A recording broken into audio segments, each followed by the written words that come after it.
On current form, it'd be very, very difficult to find a better player in the world than Mo Salah at this moment in time. Incredible feat by Mohamed Salah, and he goes on! I admire him for the goals he scores. I loathe him for the manner in which he cheats and dives around. The strange thing is Mo Salah's top in the chart in terms of his goal scoring, but he's been awful. Goes for goal! Oh my word! You're going to back Jurgen Klopp, even though quite right, but you're not going to back Mo Salah? No. Some people will agree with you, some people not, but in my head I'm always trying to be the best player. Mohamed Salah, a name that echoes in stadiums across the world. A symbol of pride for Egypt, a living legend at Liverpool, and a record breaker in the world's toughest league. But how did a boy from a small Egyptian town, once rejected for being too frail, rise to become one of the most feared attackers in football history? This isn't just a story of goals, triumph, trophies, and accolades, but rather a story of resilience, rejection, and redemption. And before we take the deeper dive, welcome back to the Football Records. We appreciate all the returning and new faces on the channel. Born in Nagrig, a village in Egypt, Salah's path to greatness was anything but smooth. As a child, he lived nearly 4 hours away from his training ground and would travel on an almost daily basis. And the general perseverance, well, that trail started here as he was sacrificing school, sleep, just general life in order to chase the dream. He primarily played futsal and street football, not formal academies, and his first club even found him by chance. At age 14, he joined El Makawun's academy in Cairo. Decision demanding a full-day commute across 3 microbuses. Even early on, it was obvious that Mo Salah had a undying spirit and a kind of narrow obsession that would take him to the very top. He joined El Makawun as a left back. But when the coach decided to push him further up the pitch, everything changed. By age 15, he was now training with the first team and quickly became their youngest player ever. But while his talent was undeniable, it wasn't necessarily enough. Salah would have additional hurdles and challenges to overcome. Like many footballers we've covered on the channel, the road to the top is never a straight one.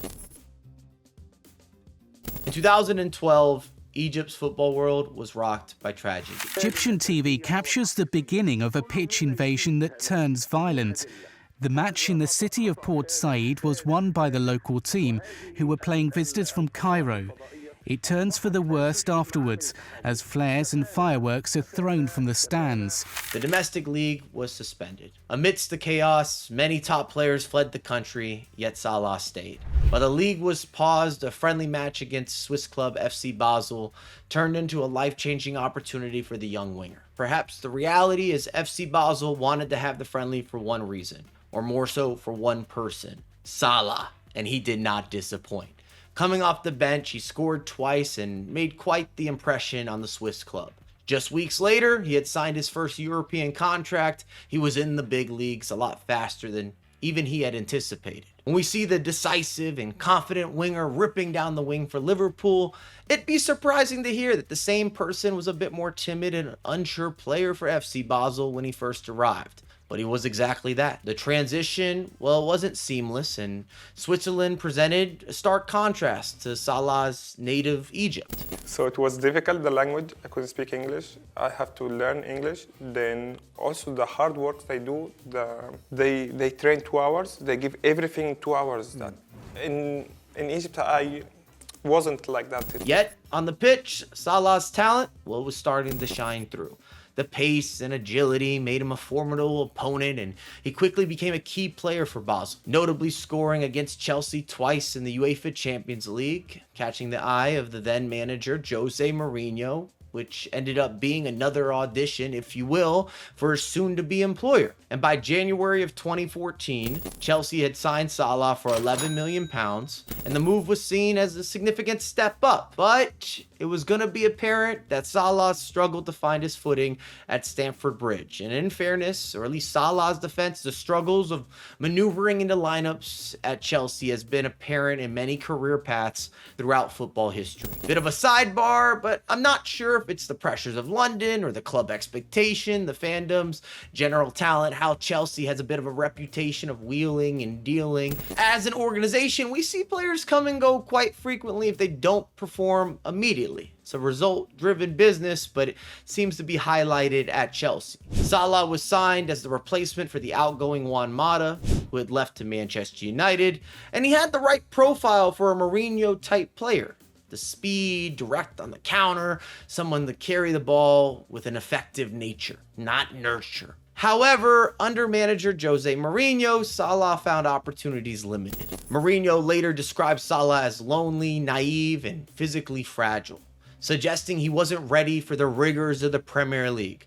Salah himself reflected on this period, stating, I was working hard every day, developing myself every day, so I didn't play much. I don't know what's the reason, so I said to myself, I need to leave.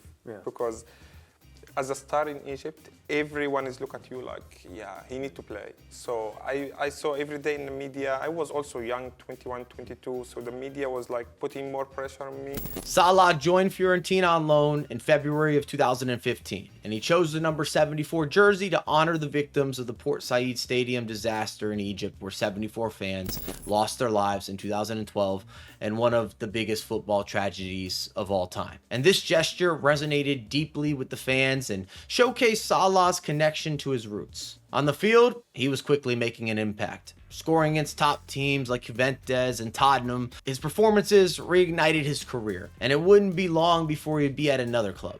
Salah's success at Fiorentina paved the way for the move to AS Roma, initially on loan, but later became permanent, and at Roma, he truly came into his own. Scoring 29 goals in 65 appearances, the speed, technical skills, goal-scoring ability made him one of Serie A's most dangerous wingers. And it allowed Salah to showcase a bit more versatility to his game. Some would say it was a light bulb moment for Salah, who would train and practice more intensely than he ever had before. He wanted to be more complete, not just known as a fast winger, but someone capable of doing it all. Like many athletes at this level, having doubters just fueled his motivation to silence them. You like proving people wrong? Does it give you pleasure? Yes. No, give me motivation. It gives you motivation. Motivation, yeah, to prove them wrong, and I think I'm doing that for good 2 years now. Salah's journey through Basel, Chelsea, Fiorentina, and Roma was marked by challenges and setbacks, yet each obstacle served as a bit of a stepping stone, shaping him into the player he would become. And at Roma, it was starting to look like he was reaching new levels that had not been seen previously. Roma's coaches worked tirelessly on Salah's weaknesses, and yes, he had the pace, but no composure, one recalled. And in my opinion, the difference between good wingers and great wingers at the professional level is final product. Whether it's the extra pass, the final touch, being able to be clinical, just having the know-how in those key moments within the match. At Roma, they drilled him on finishing, positioning, decision-making, and slowly the pace merchant was becoming a bit more of a clinical forward. And by 2016, 2017, he had racked up 15 goals, 7 assists, a far more effective season than he had had prior. And Salah, well, he had his sights on a league which had thrown him aside in the past. It was eating at him that despite his Serie A success, he was still seen as not good enough for the competitiveness of the Premier League. And that wouldn't do for Mohamed Salah. Not today, not tomorrow. He was ready for the return to the Prem. By the summer of 2017, Mohamed Salah made it official, this time donning the iconic red of Liverpool, signing for the club record-breaking fee, at least at the time, at nearly £37 million. The Egyptian winger, well, he was determined to rewrite his English football narrative. It's like many doubts. Like the people were talking a lot now. It's not good enough for English football. You know, shouldn't come back. In Italy, it's like a bit slow, the football. You know. But in my mind, I was like, it's my league, I will come back. He was still seen by some as a Chelsea reject, unfit for the pace of the Prem. Even Jurgen Klopp was infamously pushing for the signing of Julian Brandt instead of Salah. After doing one analyze meeting, seeing what Mo is able to do, it was clear. He wasted no time making an impact. On his Premier League debut for Liverpool against Watford, he scored and assisted.